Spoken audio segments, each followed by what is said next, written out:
Hello students, JEE classes Meerut में आप सभी का स्वागत है। मैं आपका मेंटोर विवेक सिंह और आज हम जो कोर्स अपना स्टार्ट करने वाले हैं that is your Python programming. तो चलो पहले तो इसके नाम से ही स्टार्ट करते हैं। भाई इसका नाम ही क्या है, पाइथन और प्रोग्रामिंग, यानी दो वर्ड मिल के बना रहे हैं पाइथन प्रोग्रामिंग। तो पहले एक वर्ड की बात कर लेते हैं, पाइथन। पाइथन कौन? भाई पाइथन किसे कहा जाता है? पाइथन कहा जाता है अजगर को। और अजगर का क्या काम? भैया अजगर सबको निगल जाता है। वही काम इस लैंग्वेज ने करा। क्या करा? जब सारी लैंग्वेजेस चल रही थी, सी प्लस प्लस, है ना, जावा, जितनी भी लैंग्वेजेस आई, अब क्या हुआ, ये जो पाइथन प्रोग्रामिंग लैंग्वेज आई जिस टाइम पर, ये इतनी स्ट्रांग लैंग्वेज आई कि उसने सारी की सारी जितनी भी लैंग्वेजेस थी सबको धीरे धीरे खत्म कर दिया। ठीक। अच्छा, अब बार बार एक वर्ड आ रहा है लैंग्वेज। अब ये लैंग्वेज क्या है?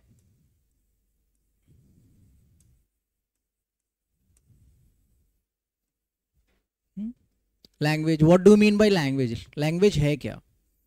लैंग्वेज होता है बेटा कम्युनिकेट करने का एक माध्यम। It is only a medium of communication. Language means what? A medium of communication. If we want to express our feelings, अगर हम अपने बारे में किसी को बताना चाह रहे हैं या किसी की बात को समझना चाह रहे हैं तो हमें क्या चाहिए? हमें एक कम्युनिकेशन का माध्यम चाहिए, है ना। और कम्युनिकेशन का माध्यम क्या होगा? मीडियम क्या होगा? लैंग्वेज, यानी कि एक भाषा। इट कैन बी इंग्लिश और it can be Hindi. English भी हो सकती है और हिंदी भी हो सकती है। अब दिक्कत क्या आई? दिक्कत ये आई कि कंप्यूटर को समझ में आती है कौन सी भाषा? Machine language. And we knows English और हिंदी, है ना। अब now computer don't understand English और Hindi and we don't understand machine language. Then what's the problem is? तो प्रॉब्लम क्या आई? प्रॉब्लम ये आई दैट हम कंप्यूटर को इंस्ट्रक्शंस कैसे दें, how we have to give instructions. तब ये प्रोग्रामिंग लैंग्वेजेस आई। अब प्रोग्रामिंग लैंग्वेजेस, फिर एक वर्ड आ गया प्रोग्राम या प्रोग्रामिंग। अब ये प्रोग्राम क्या है? Program is a set of instructions. जब बहुत सारे इंस्ट्रक्शंस को एक साथ मिला दिया जाता है तो वो एक प्रोग्राम बन जाता है। और उस प्रोग्राम को लिखने के लिए जिस लैंग्वेज की जरूरत पड़ती है that is called programming language. Her language के अपने अलग अलग सिंटेक्स हैं। भाई जैसे हिंदी लिखते हो आप, अब हिंदी क्या है? एक भाषा, एक लैंग्वेज। हिंदी में होती हैं क्या? मात्राएं। इंग्लिश में क्या होते हैं? फुल स्टॉप्स या वर्ड्स, है ना। वहाँ इंग्लिश के वर्ड्स चल रहे हैं, हिंदी में मात्राएं चल रही हैं। संस्कृत को लिखने की वो एक अलग लिपि है, अब संस्कृत एक अलग लैंग्वेज हो गई। तो हर लैंग्वेज को लिखने के सिंटेक्स अलग अलग हैं। इसी तरीके से यहां पर हर प्रोग्रामिंग लैंग्वेज को लिखने का ढंग अलग है। डन? इतना आया समझ में? चलो अब देखो, ये जो लैंग्वेजेस हैं प्यारे बच्चों, these are of 3 types. Which 3 types? Low level languages, middle level languages and a high level languages. These are the levels.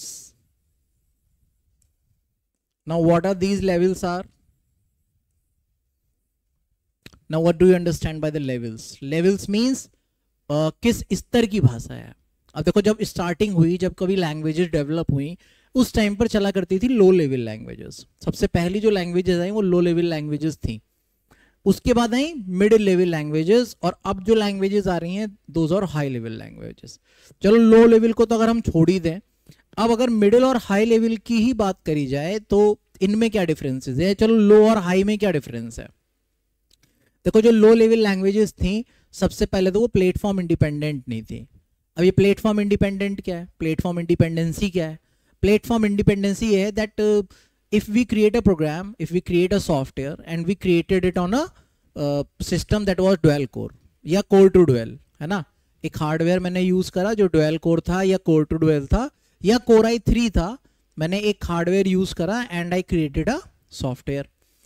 Now what problem is? अब मैंने वो सॉफ्टवेयर सामने वाले को बेच दिया। अब सामने वाले के पास जो हार्डवेयर है that is core i5 and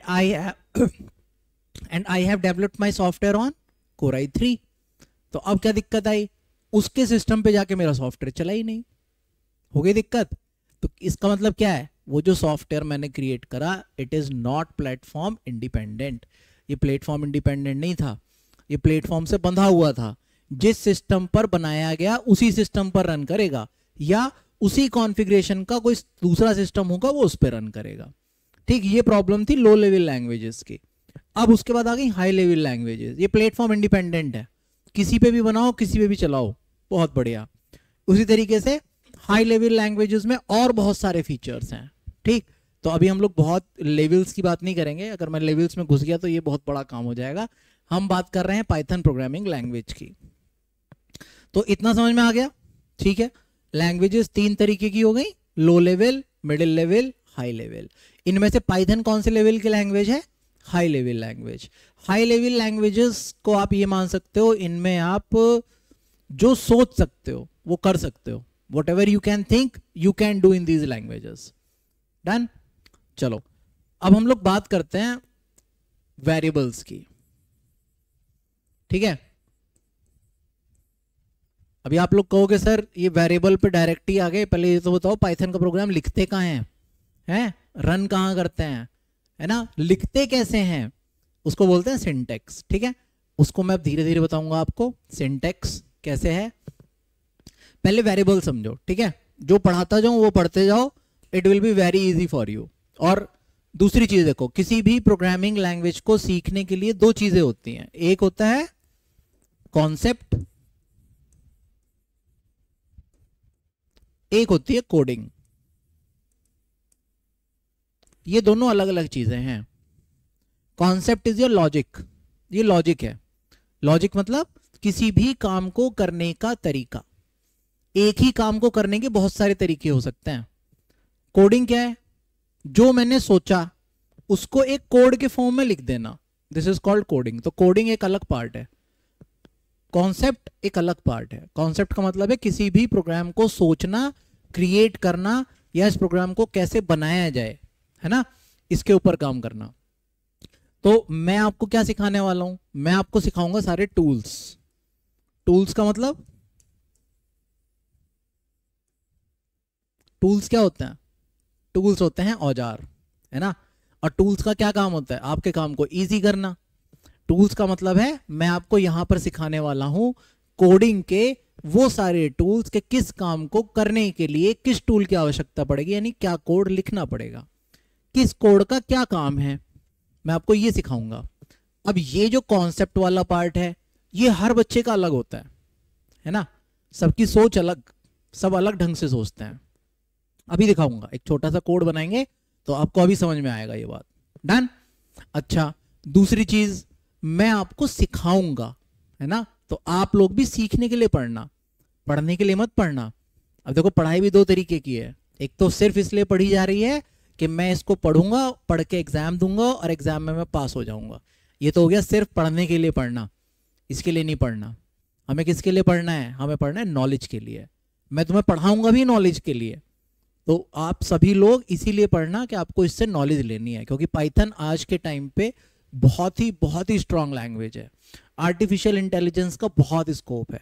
artificial intelligence में यही पाइथन प्रोग्रामिंग चलनी है।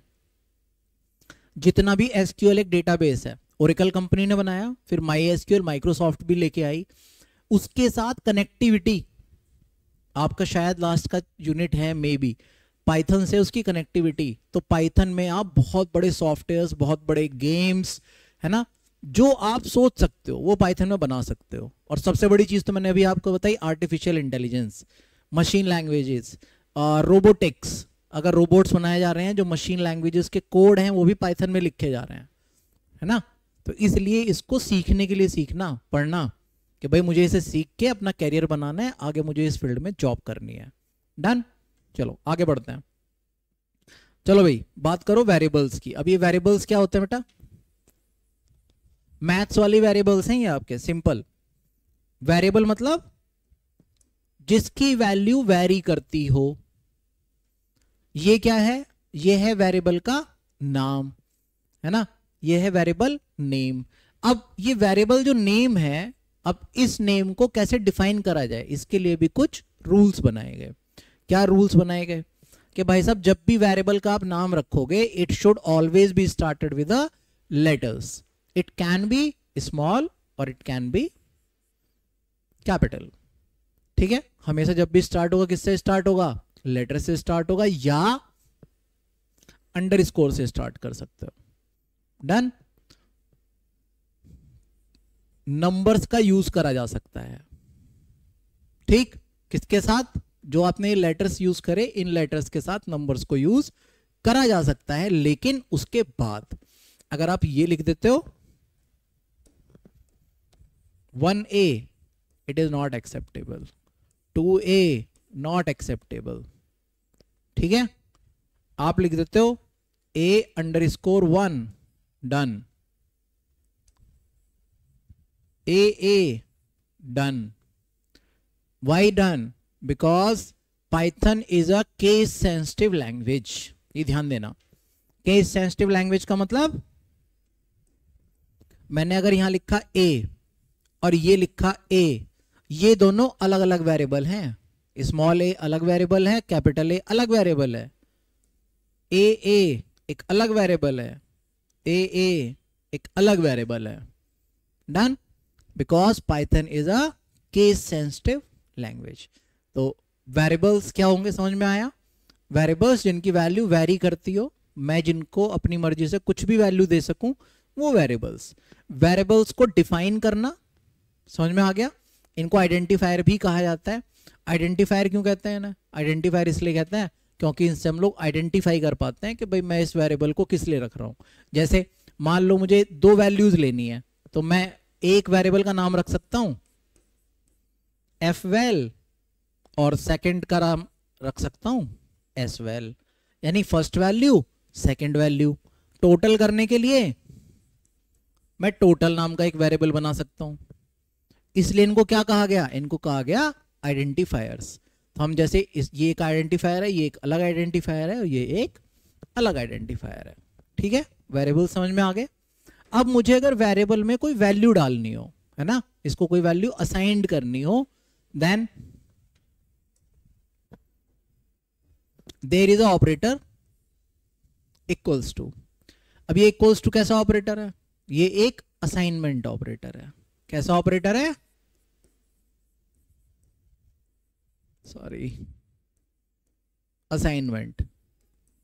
असाइनमेंट का मतलब जो वैल्यू असाइन करता हो उसे असाइनमेंट ऑपरेटर कह दिया गया.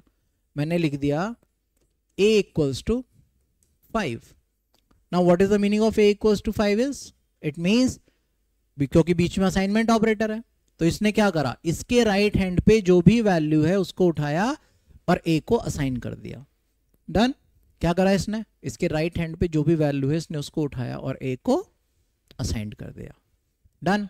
समझ में आ गई बात. ठीक है, अब देखो दूसरा. भाई जो पाइथन लैंग्वेज है ना, वो स्टेप बाय स्टेप चलती है, वो एक एक लाइन चलेगी. मैंने यहां लिखा a इक्वल्स टू 5, मैंने इसके बाद लिख दिया a इक्वल्स टू 6, फिर मैंने लिखा b इक्वल्स टू 8 और इसके बाद मैंने लिख दिया a इक्वल्स टू b. अब बताओ क्या होगा काम. देखो जैसे यहां पे आए 5, a की वैल्यू कितनी हो गई 5. अगली लाइन पे आए 6 चला गया a में, a की वैल्यू कितनी हो गई 6. पहले क्या थी 5, अब 5 हो गई खत्म, उसका कोई भी वो नहीं रहा, इट इज डिलीटेड. यानी आपने जो भी इस लाइन पे value the, now it is the value. पहले क्या थी उससे मुझे कोई लेना देना नहीं. डन. अगली लाइन पे आ गए 8, b की वैल्यू कितनी हो गई 8. अगली लाइन में क्या लिखा, इस 8 को मैंने a में डाल दिया. b की वैल्यू क्या है 8, राइट हैंड पे b लिखा हुआ है, इस 8 को उठा और a में असाइन कर दिया, तो a की वैल्यू क्या हो गई अब 8. डन. समझ में आया. असाइनमेंट ऑपरेटर समझ में आ गया. असाइनमेंट ऑपरेटर क्या कर रहा है, उसके राइट हैंड पे जो भी वैल्यू होगी उसको उठाएगा, लेफ्ट हैंड वाले वेरिएबल को असाइन कर देगा. चलें आगे. चलो भाई.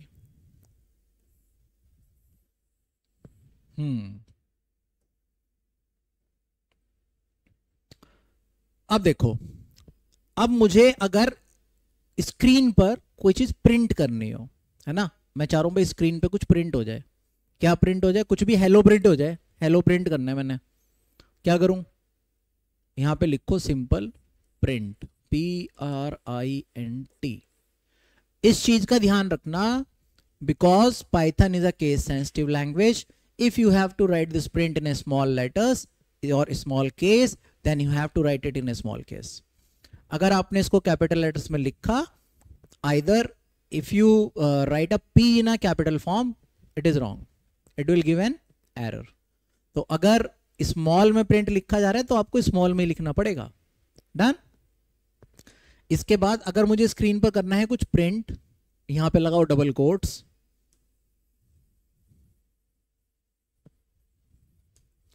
जो भी चीज आप डबल कोट्स में लिख देंगे, मैंने यहां लिख दिया हेलो, HELL, डबल कोट्स बंद, एंड दिस. इसका काम है सिंपल स्क्रीन पर जो इसके अंदर लिखा हुआ है वो स्क्रीन पे प्रिंट कर देना. ठीक है. मैंने यहां लिखा a = 5 और मैं आपसे कह रहा हूं a की वैल्यू प्रिंट कराओ. प्रिंट के लिए हमने एक कमांड पढ़ी है, क्या? प्रिंट. मैंने यहां लिखा PRINT, प्रिंट a. ये क्या करेगा भाई? ये तो सिंपल स्क्रीन पे जाएगा और स्क्रीन पे a प्रिंट कर देगा. लेकिन क्या मुझे a प्रिंट करवाना है? नहीं. मुझे क्या करवाना है? मुझे a की वैल्यू प्रिंट करानी है. कैसे करेंगे? इसके लिए एक प्रोग्राम, सिंपल सा एक काम इसमें और जोड़ दो मेरे प्यारे बच्चों. यहां लगाओ कॉमा और यहां लिख दो a. ठीक है. यानी अगर आप बिना डबल कोट्स के कोई भी वेरिएबल लिख रहे हो, then it will print a value of that variable, and if you are writing it in a between the double quotes, it means it is a text. तो टेक्स्ट की कोई value तो होती नहीं है. टेक्स्ट तो सिंपल टेक्स्ट है, screen पे लिखा हुआ प्रिंट हो जाएगा. Done. If you are writing anything in between the double quotes, then it is considered as a text, and it will print only on a text on your screen. If you want to print a value of any variable, then you have to write only the name of that variable in print, then it will print a value of that variable. Done? समझ में आ गई बात? चलो अब एक छोटा सा programme बनाते हैं. क्या प्रोग्राम बनाना है भाई?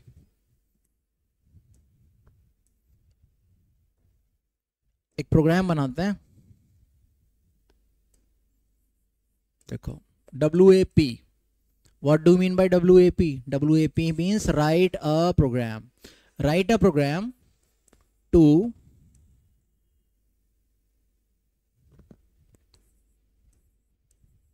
swap to values. यानी कि एक ऐसा प्रोग्राम लिखो जिससे हमारी दो वैल्यूज आपस में इंटरचेंज हो जाएं, यानी कि स्वैपिंग हो जाए. इसको ऐसे समझिए. अब आप, मेरे पास दो वेरिएबल हैं, एक a एक b. a की वैल्यू है 5, b की वैल्यू है 6. Now what I am asking for? I am asking for these two values have to be swapped. Swapped means interchange. ये जो 6 है ये a में आ जाए और ये जो 5 है ये b में चली जाए. समझ में आ गया बात? अब बात करो कॉन्सेप्ट की. अब ये काम करने के लिए क्या कॉन्सेप्ट लगेगा? पहले कॉन्सेप्ट सोचो. देखो, हर इंसान के सोचने का ढंग अलग है. हो सकता है तुम्हारे दिमाग में कुछ और है. ठीक, तो जो तुम्हारे दिमाग में है वो तुम लोग कमेंट के माध्यम से बताना. ठीक, आप जो भी आप प्रोग्राम आपके दिमाग में है, जो कॉन्सेप्ट समझ में आए ना, उसको कमेंट से आप लोग बताओगे कि sir we have thought this, can it be, क्या ये हो सकता है? ठीक है, तो कमेंट के माध्यम से आप लोग क्वेश्चन पूछना. अब यहां पे मुझे करनी है स्वैपिंग. मैं इसको ऐसे सोचता हूं, मेरे पास दो बॉटल हैं, एक थम्स अप एक Maaza. And what I am asking for, मैं आपसे ये कह रहा हूं कि भैया ये जो माजा है इसको उठा के थम्स अप की बॉटल में पलट दो, और ये जो थम्स अप है इसे उठा के माजा की बॉटल में पलट दो. कैसे पलटोगे? सिंपल. अरे भाई साहब, एक बोतल और ले आओ, तीसरी बोतल ले लो. थम्स अप को उठाओ खाली बोतल में पलटो, माजा को उठाओ इसमें पलट दो, इसको उठाओ इसमें पलट दो. हो गया स्वैप, हो गया ना इंटरचेंज. सेम एक वेरिएबल और ले लो, सी. पलटने के लिए अभी हमने एक पढ़ा, क्या पढ़ा? असाइनमेंट ऑपरेटर पढ़ा. असाइनमेंट ऑपरेटर का क्या काम था? इसके राइट हैंड पे जो भी वैल्यू होगी उसको उठाएगा, लेफ्ट वाले वेरिएबल को असाइन कर देगा. ये तो काम था. बना दो जी एक प्रोग्राम. देखो A equals to 5, B equals to 6। पहले क्या करना पड़ेगा, पहले कुछ वैल्यूज तो असाइन करनी पड़ेंगी ना। अब क्या करूं, प्रिंट करवा देते हैं, चलो प्रिंट, क्या प्रिंट हो, original value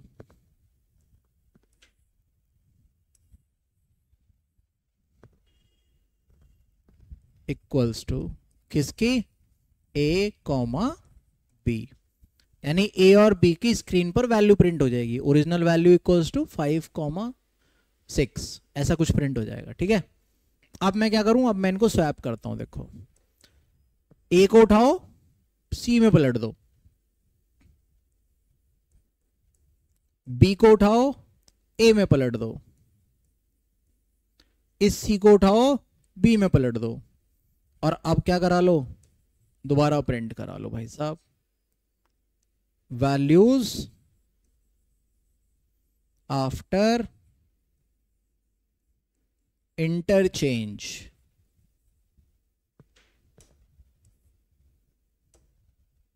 interchange equals to again A comma B। ठीक है, देखो कैसे हुआ, अब समझो। A की वैल्यू 5, B की वैल्यू 6, मैंने क्या करा, A की वैल्यू थी 5, 5 को उठाओ C में डाल दो, C की वैल्यू कितनी हो गई अब 6, B की वैल्यू थी 6, 6 को उठाया A में डाल दिया, A की वैल्यू हो गई 6, C की वैल्यू कितनी थी 6, 6 को उठाओ,